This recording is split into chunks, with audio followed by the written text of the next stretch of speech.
trước đây thì có họ nhưng mà sau này thì có một số đơn vị thì trước đây sau này người ta cũng không làm nữa, tức là người ta cũng không phải là xa mà người ta không hoạt động trong cái vấn đề kể cả trong nước, lại người ta chuyển sang một nghề khác. Sau đó thì ba cũng rất là mong muốn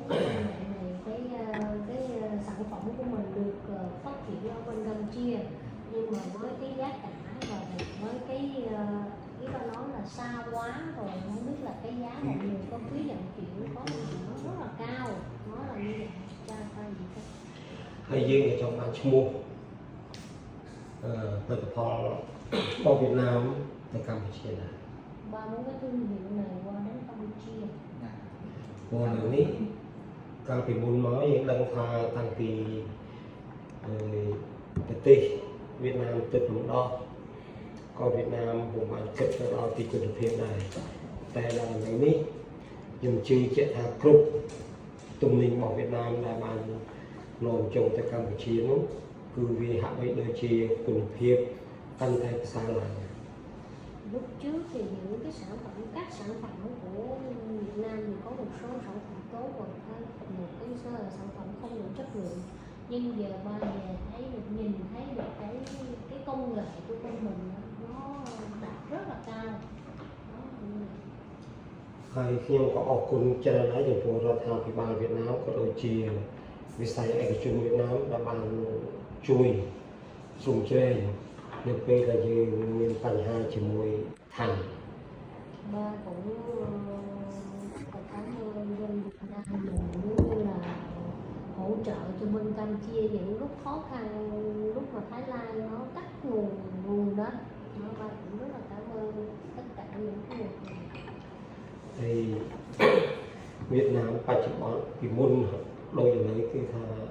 ត្រូវការប្រភេទកសិផលកម្ពុជាច្រើន Tới đây bà. កសិផលកម្ពុជាច្រើន Giờ thì với lại Việt Nam với Campuchia cũng lấy một số hàng của Việt Nam cũng lấy một số hàng của Campuchia cũng rất là nhiều, và những cái mặt hàng khác, cho nên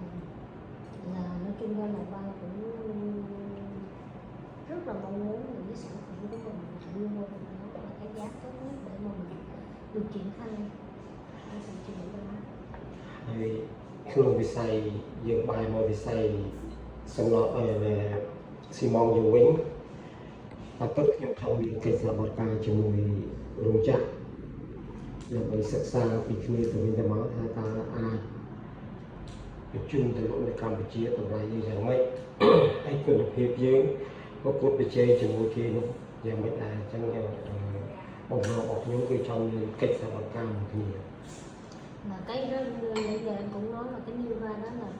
cái mong muốn ba rất là muốn mà hai bên để mình hợp tác với nhau một cái sản phẩm này đi qua một cái giá tốt nhất và một cái thị trường đó là cũng như một cái chất lượng và một cái giá tốt nhất cho những người ta sử dụng từ doanh nghiệp cho tới nhà nước. ហើយខ្ញុំមានសង្ឃឹមចេះមានសង្ឃឹមថានេះជារោងចក្ររបស់រដ្ឋនៃវៀតណាមហើយខ្ញុំជឿថារដ្ឋវៀតណាមនិងរដ្ឋកម្ពុជានោះគឺជាមិត្តភាពមួយដែលមិនអាចអត់គ្នាបានអញ្ចឹងវិស័យឯកជនក៏វាដើរទៅតាមនឹងដែរ Cái doanh nghiệp của mình ở bên này là doanh nghiệp của nhà nước, đúng không anh? Thì ở bển thì cũng bên ba cũng nhà nước, thì ba cũng rất mong muốn là hai bên cái sự đồng thuận với nhau để nó phát triển cách nó cầu điện. ពួកយើងប្រទេសយើងទាំងពីរមិនអាចអត់គ្នាបានទេ Hai nhà nước là không thể nào không có nhau được. ហើយពេលបើតែនយោបាយរបស់យើងវាខុសគ្នាមែនក៏ប៉ុន្តែចិត្តនៅឧត្តមគតិរបស់រដ្ឋាភិបាលកម្ពុជាជាមួយវៀតណាមនោះគឺនៅជាមួយគ្នា